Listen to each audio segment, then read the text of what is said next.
Hola, ¿qué tal? Bienvenidos a Vidas. Hoy vamos a conocer a un verdadero maestro del cine italiano, Mario Bava. En una época cuando muchos deseaban un cine moralizador, con temas como el amor, la vida familiar y la amistad, Mario Bava surgió como el creador de imágenes violentas, eróticas y de terror. Él no consiguió en vida la fama que otros tuvieron, pero por su influencia y por su estilo ha sido comparado con Alfred Hitchcock. Bava fue el precursor de cintas de terror como Viernes 13 y Halloween, de películas de ciencia ficción como E.T. y Alien, y también de escenas violentísimas como las de Quentin Tarantino en Reservoir Dogs.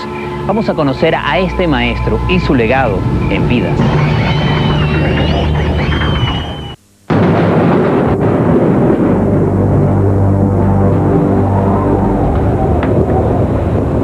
Before people knew what cult movies were, these were cult movies. No! It's the way he constructs a story. It's the way he adds this dreamlike nature to everything he does. In my mind, they're the most real films of all time. He was clever enough with the camera that he could take what was around and turn it into cinematic art. If Bava had been making pictures in the United States or even in England, Bava today would be known as the equal of Hitchcock. Mario Bava, el maestro de lo macabro.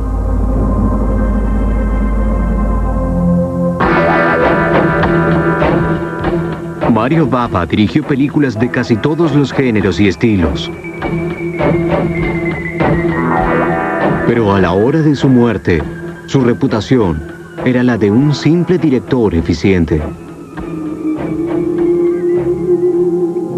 Hoy se lo considera como un pionero de la cinematografía, un estilista visual único y un maestro de efectos especiales. Una generación entera de cineastas reconoce que Bava fue su mayor inspiración e influyó en su trabajo. ¿Quién era Mario Bava? ¿Y por qué su arte tardó tanto en recibir el reconocimiento que merece?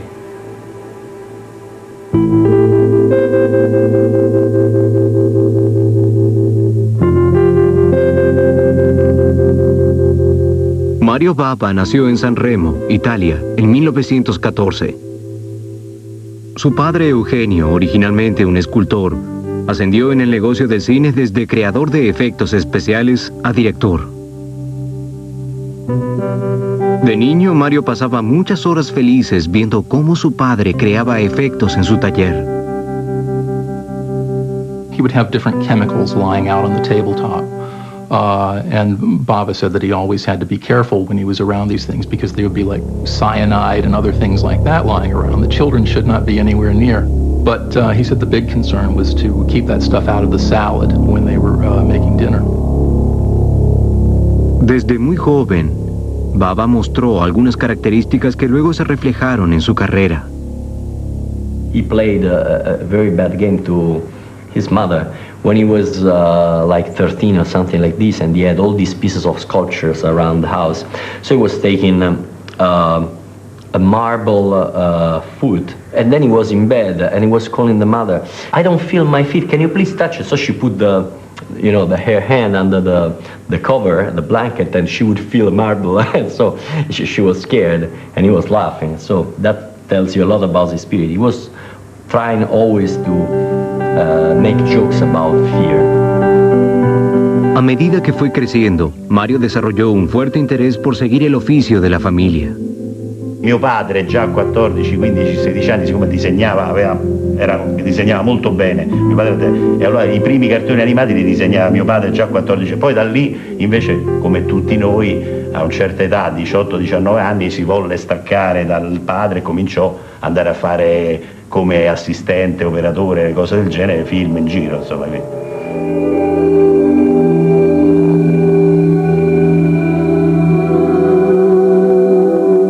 Después de ser aprendiz de asistente de cámara en muchas producciones, Bava aprendió el oficio de camarógrafo a principios de los años 40. Se ganó una notable reputación como camarógrafo e iluminador para muchos grandes directores, incluyendo a Roberto Rossellini, G.W. Pabst y Raoul Walsh. Pero ¿cómo era Bava como compañero de trabajo? Carlo Rambaldi, quien luego ganó un Oscar por los efectos especiales de E.T., recuerda a Bava muy bien. Aveva un po' il carattere del padre, sempre allegro, sempre... non l'ho mai visto innervosito per quello che faceva, anzi era sempre di buon umore anche lui, il figlio, Mario, molto simpatico. Era una figura mite, tranquilla, non alzava mai la voce, amava giocare a carte. Durante le pause della lavorazione sul set lui stava sempre a giocare a bazzicascopa con i suoi macchinisti. Persona molto divertente che amava gli scherzi. Lui raccontava che quando era giovane, essendo troppo magro, aveva paura che il vento lo portasse via, allora si metteva dei sassi pesanti nelle tasche per non volar via. A Mario Bava le encantaba bromear con el miedo y curiosamente su primera vocación fue la pintura, así que él no filmaba ninguna escena si antes no la había dibujado. Después de la pausa conversaremos con Joe Dante, el productor de los Gremlins. Viendo la vida y las películas de Mario Bava.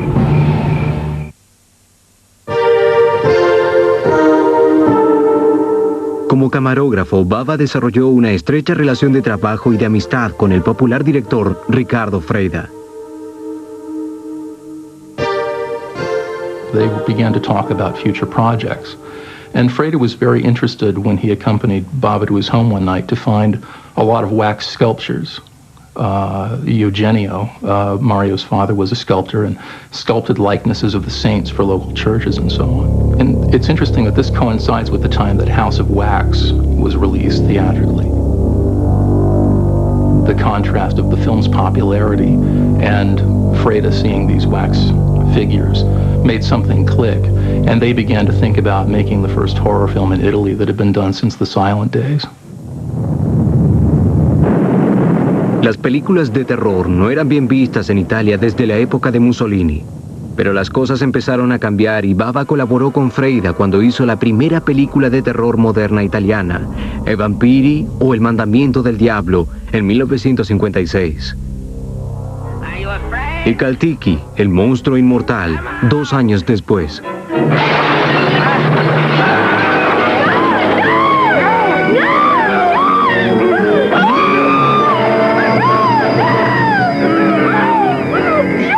Freda admite que Bava dirigió mucho de Caltiki.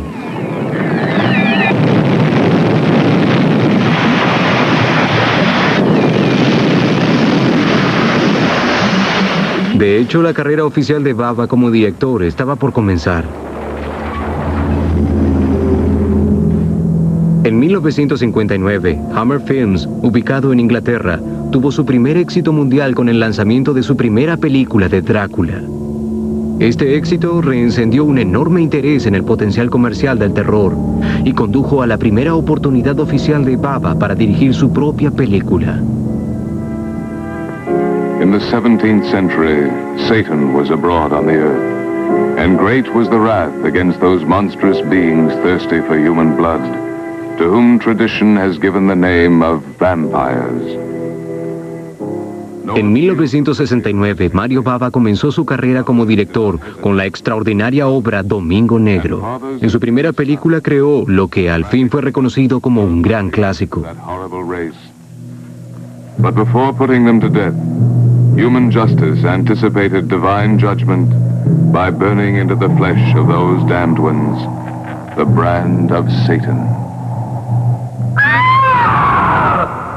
I think the first Italian, honestly, the first Italian horror film that I saw was Black Sunday, which I think is pretty much the case with most people my age. I shall return to torment and destroy throughout the night of... It's a quantum leap in terms of intensity, because the violence level became quite extreme. And it had a whole different feel to it. The costume design, the whole basic feel of the scenes were different. And they were theatrical in a very odd way, but they were very un-American and intriguing. Domingo Negro, la aterradora historia de una bruja vampiro, también introdujo a una de las más grandes actrices del cine de terror italiano, Barbara Steele. Steele was the first actress to play a monster in a film that was equally compelling and attractive and horrific and repulsive. The scene where she's awakened in her tomb and she's lying there scratching her nails against the tomb, you see her chest heaving. It's erotic, but it's also repugnant.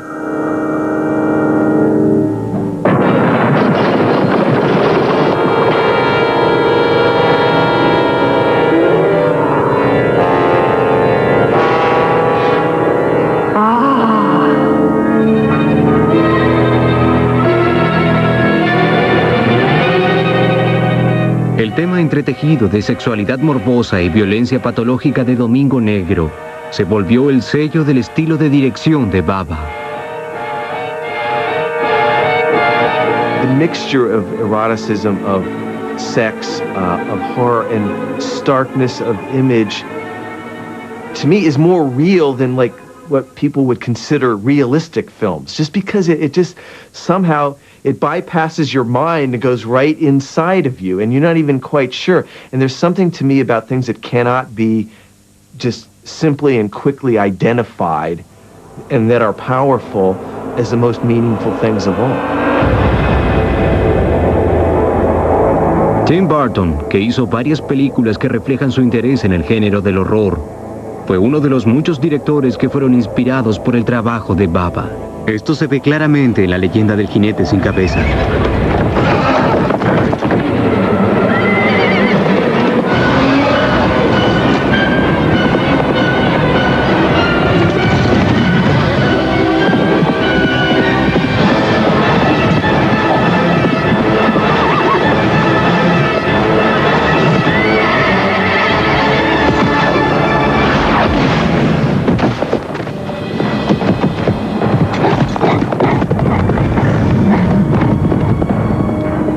Well, there's a moment in Sleepy Hollow which I think goes beyond homage into imitation. The scene where Ichabod Crane's mother in a flashback is locked into an Iron Maiden and comes out with scar holes in her face exactly like the ones Barbara Steele has.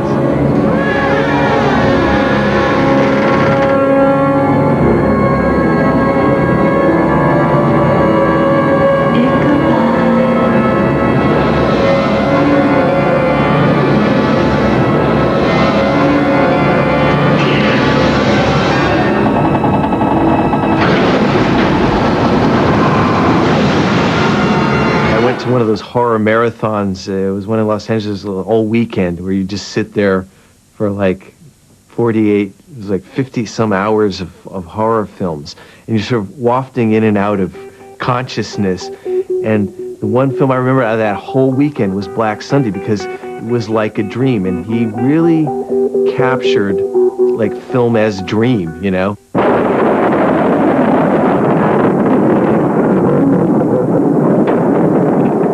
The look of Bava's work is a very studio-based look, absolutely non-naturalistic, which feeds into a celebration of the unreal.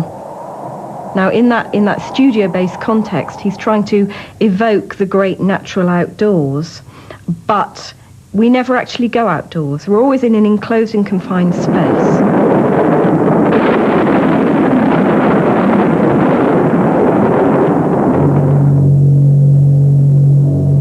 El éxito de la película lanzó la carrera de Bava como director a la cima. Esto lo estimuló para explorar nuevos temas y técnicas, muchas de las cuales recién ahora son reconocidas como adelantadas a su época y que influyeron en el desarrollo del terror.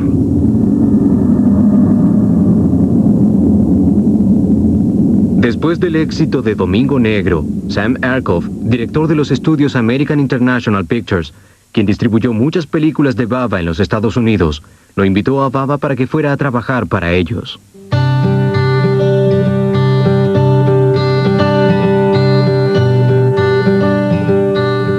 problem is, if Bava had gone to America, he wouldn't have been going to America in the way that Hitchcock went to America. Hitchcock went, of course, to direct big studio movies for David O. Selznick, whereas Bava would have gone to direct cheap movies for Sam Arkoff for the AIP people. Mario didn't know much English. He knew more than he thought he did, but he didn't really talk much in English. He understood what we were saying. He didn't feel he'd be at home here. He was an Italian.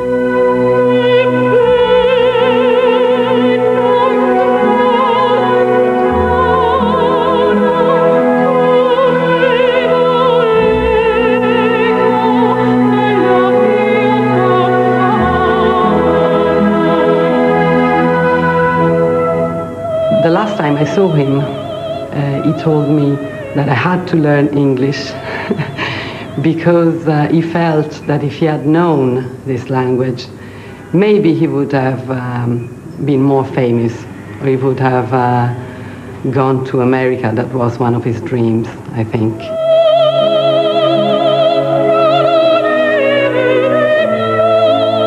You know, you could look at some of the films that European directors made here and say, well, they never should have gone to America. And others saw the country in a completely new way and sort of reinvented, you know, what we were seeing. So I think it would have been a very interesting film, whatever it was that he would make over here. But am I sorry he didn't come? I don't know. Was it a good thing that he didn't come? I don't know.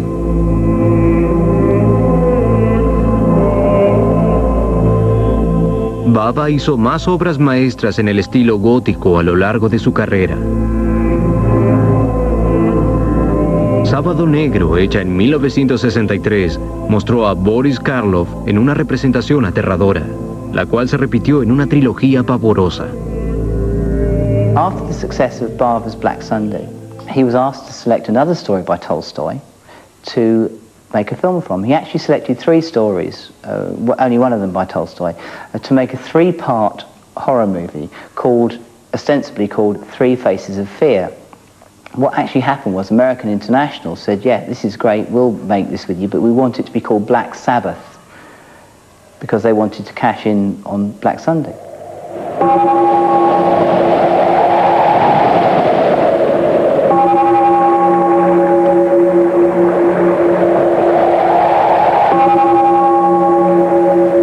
Bava takes certain elements of a Gothic cinematic tradition and reworks them and puts them in a different context.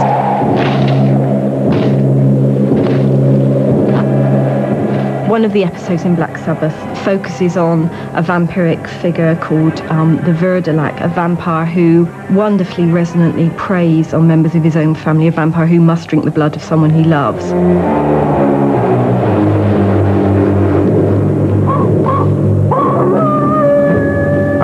That Black Sabbath is the first film made in Italy which is kind of a Karloff type movie, a vehicle for him. And he's different in it from his performance in some of his other movies. It's rather a more rough-edged and shaggy Karloff than we're used to. Allora, perché nessuno mi viene ad abbracciare? Sono ferito. Perché mi guardate senza parlare? Mario Bava is one of those filmmakers other filmmakers really like. If you look at the films Roger Corman was making, the Edgar Allan Poe pictures, in the early 60s for American International, at the time they were releasing Bava's movies, you see that Corman was borrowing bits and pieces. Corman is a rather intellectual director of horror, whereas when Bava was making full-out melodrama, as in Black Sabbath, he really goes for it. There's a real sense of the demented and the obsessional. El momento más aterrador de la película se llama La Gota de Agua. En esta escena, una mujer le roba un anillo a un cadáver. Niente. Andiamo via. Abbiamo finito. Ya en casa es atormentada por el mismo sonido de agua goteando que oyó en el apartamento de la persona muerta.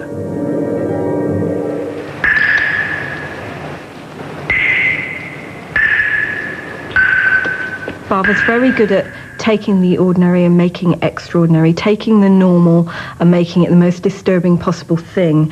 And the dripping tap sequence in Black Sabbath is the prime example of that. Anyone who's seen that sequence can't hear a dripping tap in the same way.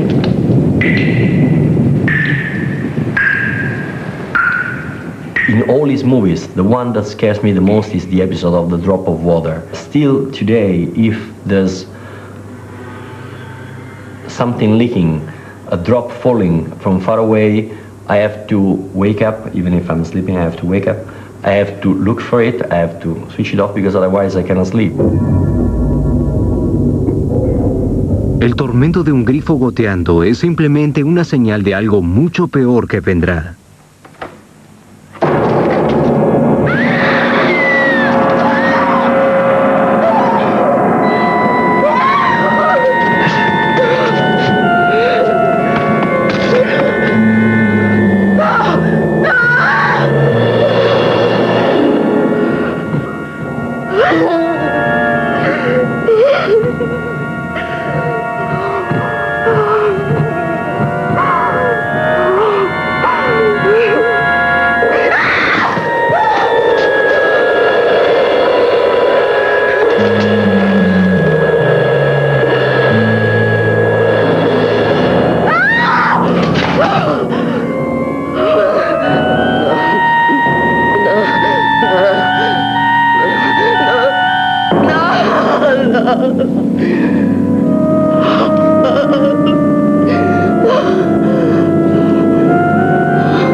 Se dice que a Bava le interesaba más crear efectos visuales e imágenes impactantes que la narrativa del guión.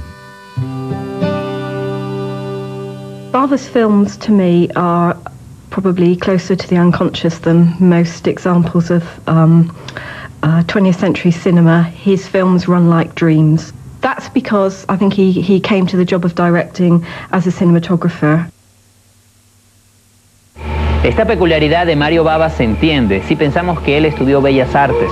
Por su gusto por la fotografía y la pintura, muchas veces estaba más preocupado por los efectos especiales que por la narración del guión. Hacemos una pausa y ya venimos con más en Vidas. Maestro italiano del horror, Mario Bava, en Vidas.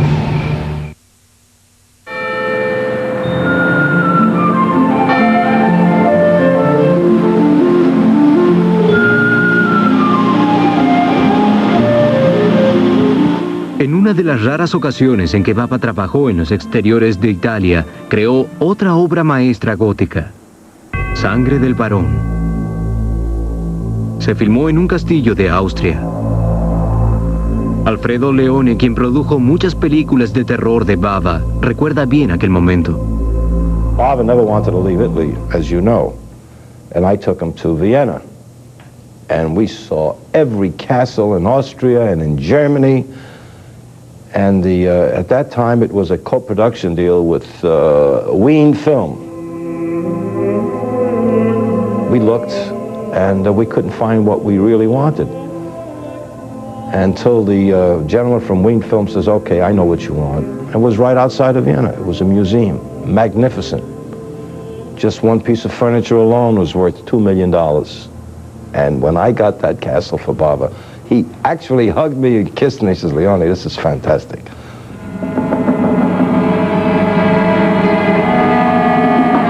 En Sangre del Varón, Joseph Carlton personifica a un noble austríaco cuyo castillo ancestral se está convirtiendo en un hotel de lujo. Carlton también hace el papel del antepasado reencarnado del varón que quiere volver a usar la vieja sala de tortura. I'm particularly pleased with the meticulous and exacting restoration of this dungeon. With a little imagination, you should be able to envision the tortures and hear the screams that echoed through here.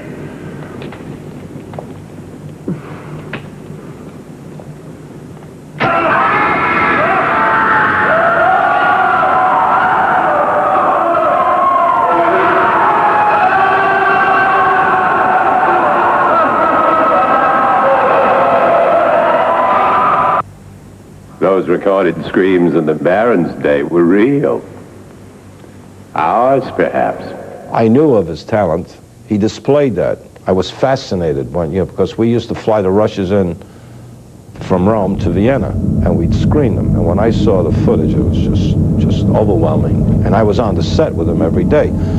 He'd storyboard every night. Every night he'd come to me and say, Leone, let's, show me the scene. He'd set up the camera, all the shots, and he'd ask for my input. You see, we never had a conflict on the set.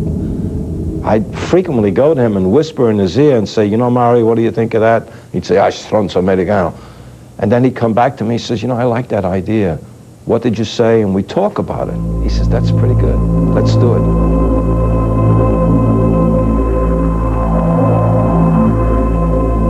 He'd use a lot of tricks. One trick in particular that he fascinated me by, he'd set up his Mitchell when you see the witches amongst the fire, which is a trick shot. He'd set his Mitchell on one end, the regular camera on another end, and then he had a reflector. And he had Radorasimov stand in a certain position so that when it all came together, she was standing amidst the fire. And he said to me, where do you see this? Where do you see this? Of course, I didn't know what the heck he was doing at the time. Oh, the Baron. And the Baron shall suffer. Shall suffer.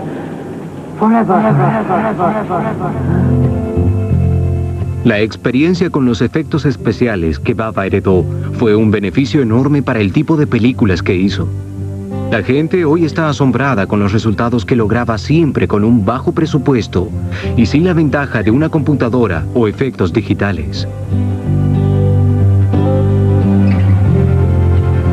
Bava worked on Kaltiki, the immortal monster, and helped create the special effects, which basically was just a big pile of cow intestines with some poor guy in a Mac underneath making it move. And they got it to breathe simply by exposing it to electrical wiring. Kaltiki was sometimes moved by tilting a miniature set in a pace with the camera so that it would look like the blob was moving upstairs. The ladder.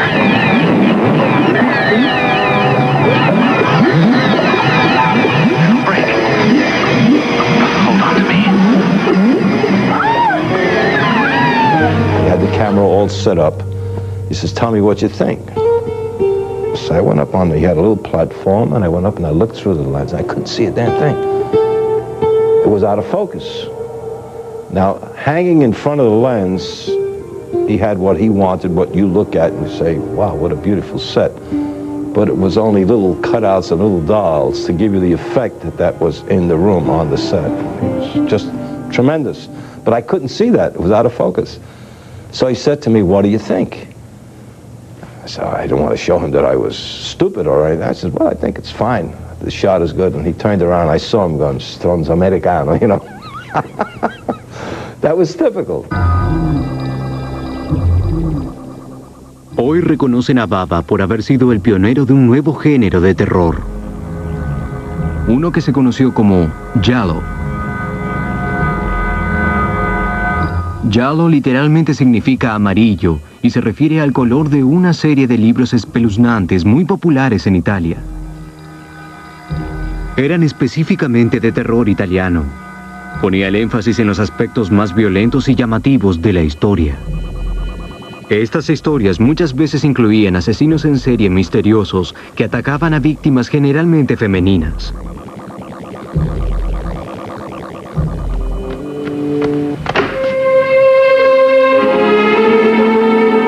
El Ojo del Diablo, hecha en 1962, fue la primera película inspirada en el giallo. Se trata de una turista que va a Roma y se mezcla en una serie de asesinatos no resueltos solo para descubrir que ella misma será la próxima víctima del asesino.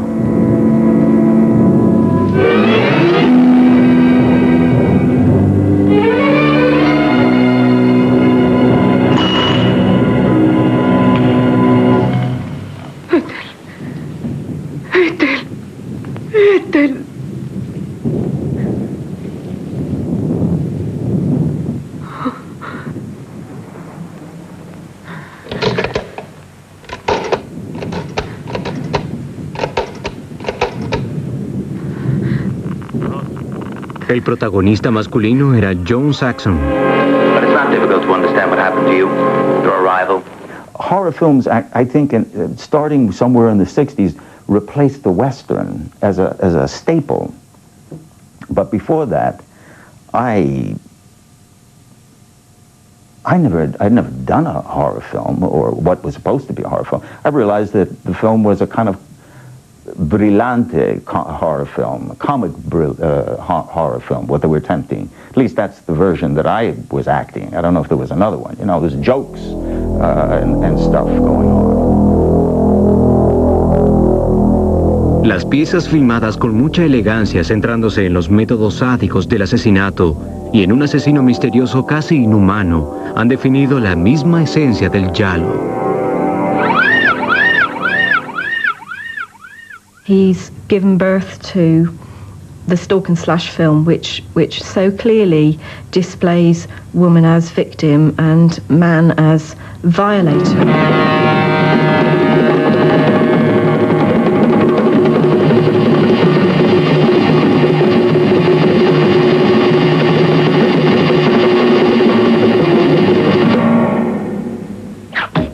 He draws very close comparisons between violence, death, and sexuality. Sex in Bava is very often kind of deadly and deathly. Death is very often sexualized. Una de las escenas que más se destaca en estas películas es una larga secuencia de suspenso en la cual la víctima es perseguida por el asesino hasta que se encuentra con una muerte gráfica y elaborada.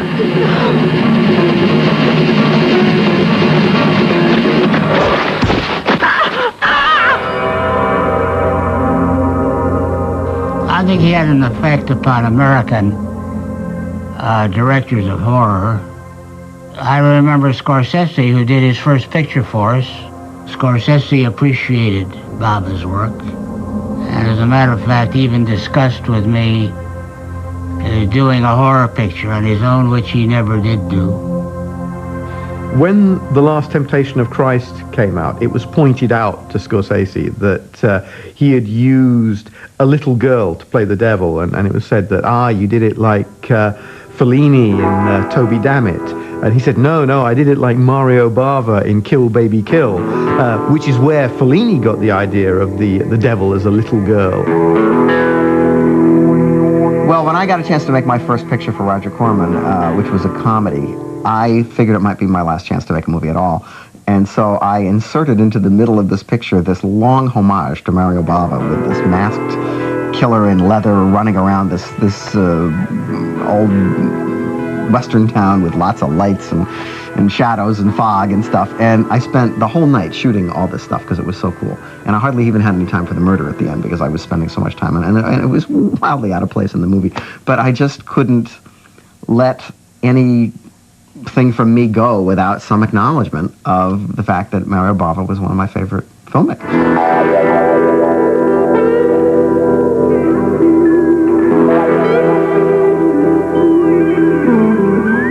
I think there's a very thin line between plagiarism and homage.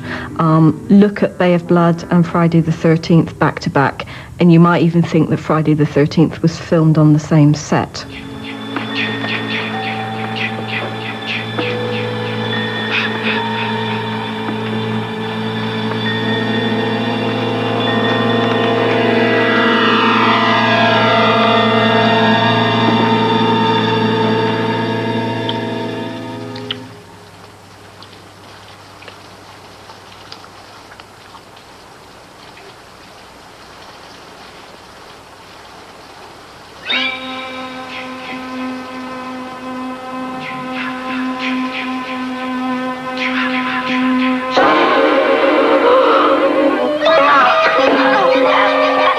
anybody who really did any work in the horror genre in the 80s owes a huge debt to Mario.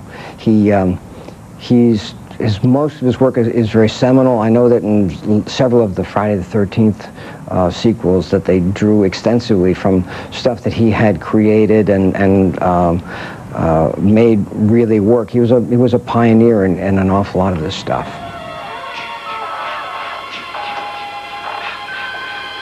Sandra? Sandra? Sandra?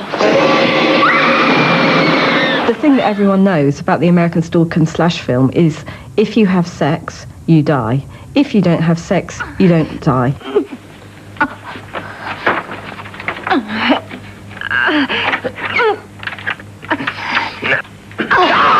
That doesn't happen in Bava's films. People have sex or they don't, they all die.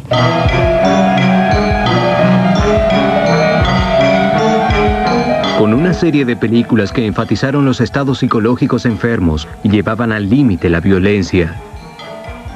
¿Cuánto de esto se reflejaba en la psicología y personalidad del director? Lui era molto gioioso, era all'antipodo del prodotto che faceva, voglio dire.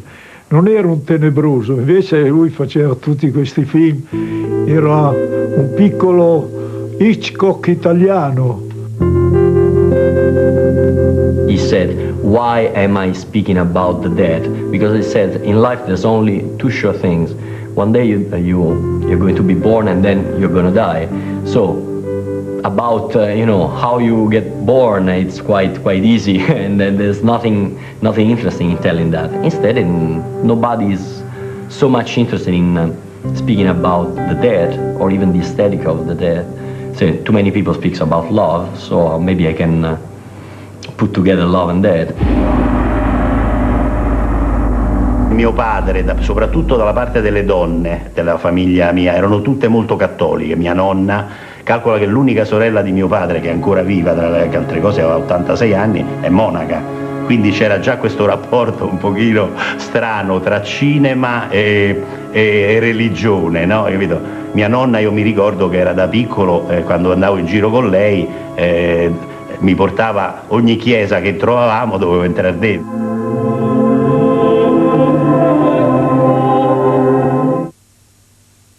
Nadie mejor que el hijo de Bava para explicarnos de dónde venía esa fascinación de su padre por lo sobrenatural y lo terrorífico.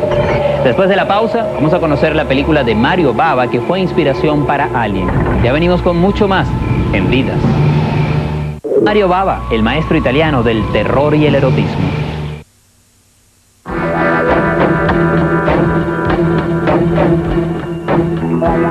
La carrera de Mario Bava no se limitaba al terror. También trabajó en las populares películas de espadas y sandalias. Cuando estas perdieron su popularidad, la industria italiana del cine empezó a hacer los spaghetti westerns.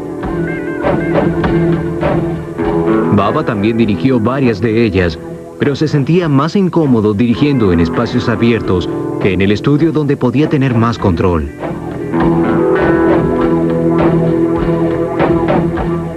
Y este control se vio claramente en la película Planeta de los Vampiros.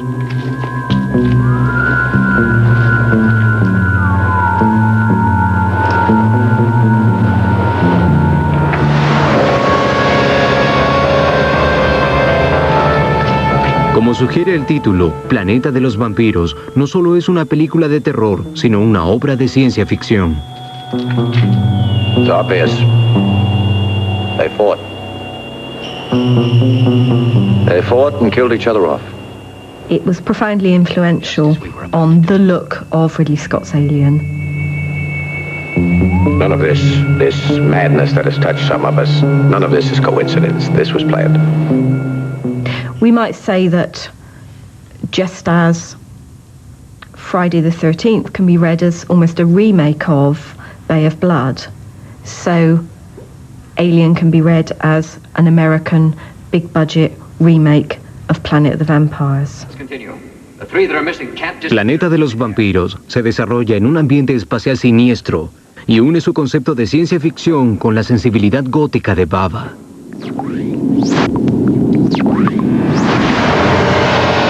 My guess is that Ridley Scott had not seen Planet of the Vampires, but that Dan O'Bannon and Ron Shusett, who wrote the original script for Alien, had. And of course, when they wrote that script, they were imagining it was going to be a pretty decent, cheap action movie. They didn't know it was going to be become a big budget film directed by a real director and be a major hit. So they quite cheerfully just lifted the idea outright from a film they assumed nobody had ever seen. I do not know who came up with the title Planet of the Vampires. I cannot even remember what my title was. I think it was something like The Outlaw Planet or something, or The Haunted Planet, I've forgotten, something like that.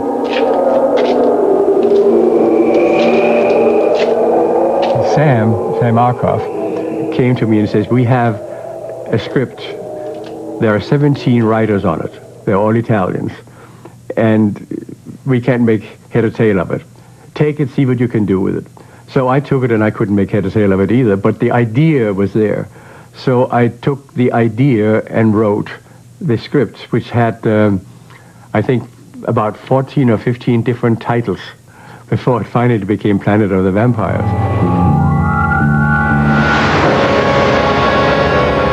I think that he emphasized mood rather than action. There was, of course, action in it, but most of it was mood. There's almost no planet. It's all done with, looking through the backs of old Fords and things. It was very exciting then, and it still is very impressive now.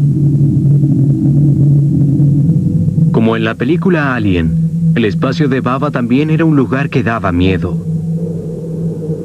Se puede decir que por algunos aspectos de la historia de la película y su diseño, fue la precursora de la exitosa película de Ridley Scott.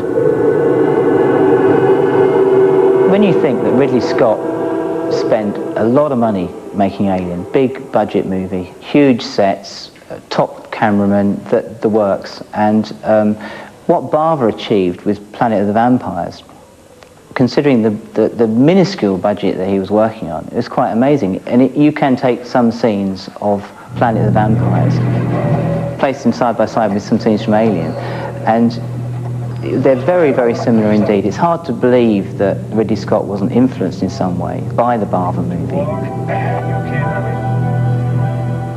Both Bava and Ridley Scott present the scenes in a way that sort of precisely prevents us from seeing what we really want to see. No! Don't fire! It's Alice. Here. Yes, Mark. It's us. It's us. The use of strategies like mist and lighting, which conceals as much as it reveals, and a design which doesn't give you the whole picture. In Planet of the Vampires and in Alien, it's often very difficult to get a clear sense of scale. So we don't very clearly know what the monster is or what the proportions of the monster are, because we often can't very clearly see how the humans relate to their environment.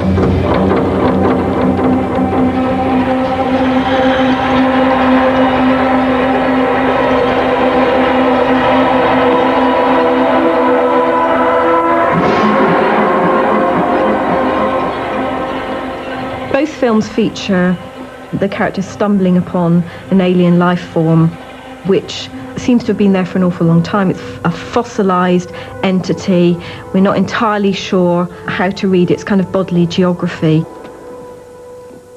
But the scenes are very similar. The way that alien body is set up is a direct reference across and between the two films. Look how pitted and scarred the hull is. Doesn't look like any ship I've ever seen. Do you think it belongs to the Orions? I doubt it. I doubt if the Orions ever built any spaceships. If they had, we would have... Look, Mark! It's 3 times the size of us. And judging by the deterioration of the calcium, it must have been here a long time. Probably belonged to an ancient civilization. The reason that Planet of the Vampires continues to be interesting is because although it's very cheap and cheerful, very sub-Edward at times, it's also driven by astonishingly interesting ideas about hybrid identities and the kind of subversion of selfhood through possession and inhabitation by another will.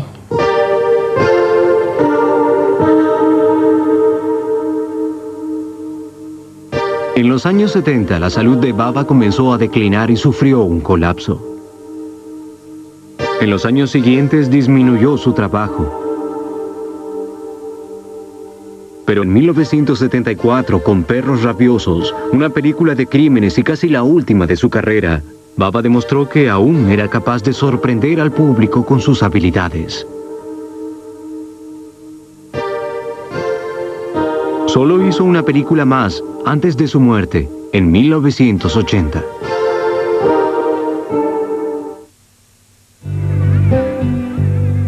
Como muchos grandes artistas del pasado que fueron dejados de lado en vida, finalmente hoy Mario Bava recibe el reconocimiento que merece.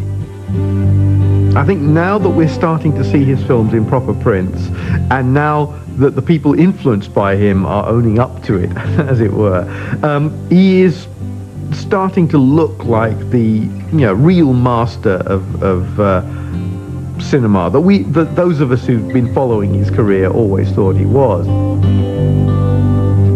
It's a shame that it had to wait this long for Bava to be discovered for what he was. But I think on video, and certainly the people who are rediscovering it, there's a lot of excitement about being able to see these pictures often for the first time. I think that Bava's legacy as a director is that he shows how much can be accomplished if you have the desire to accomplish it. All you need to really know is the mechanics of cinema, and you can create magic.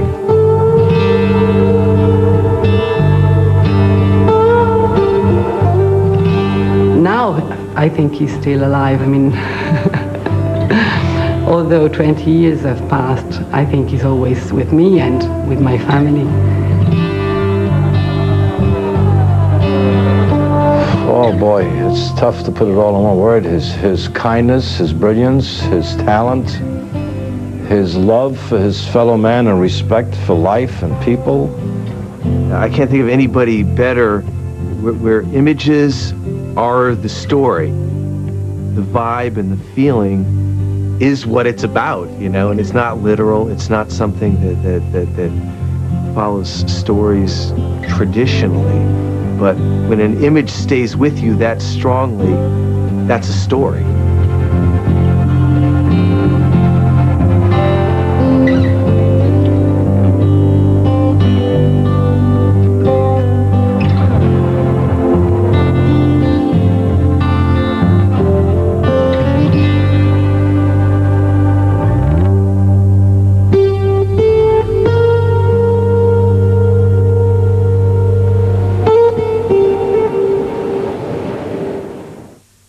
Mario Bava falleció en 1980, después del debut de Macabro, la ópera prima de su hijo Lamberto. Y en vida, este maestro italiano también utilizó los seudónimos de John Fom, Mickey Lyon y John Old. Será hasta la próxima.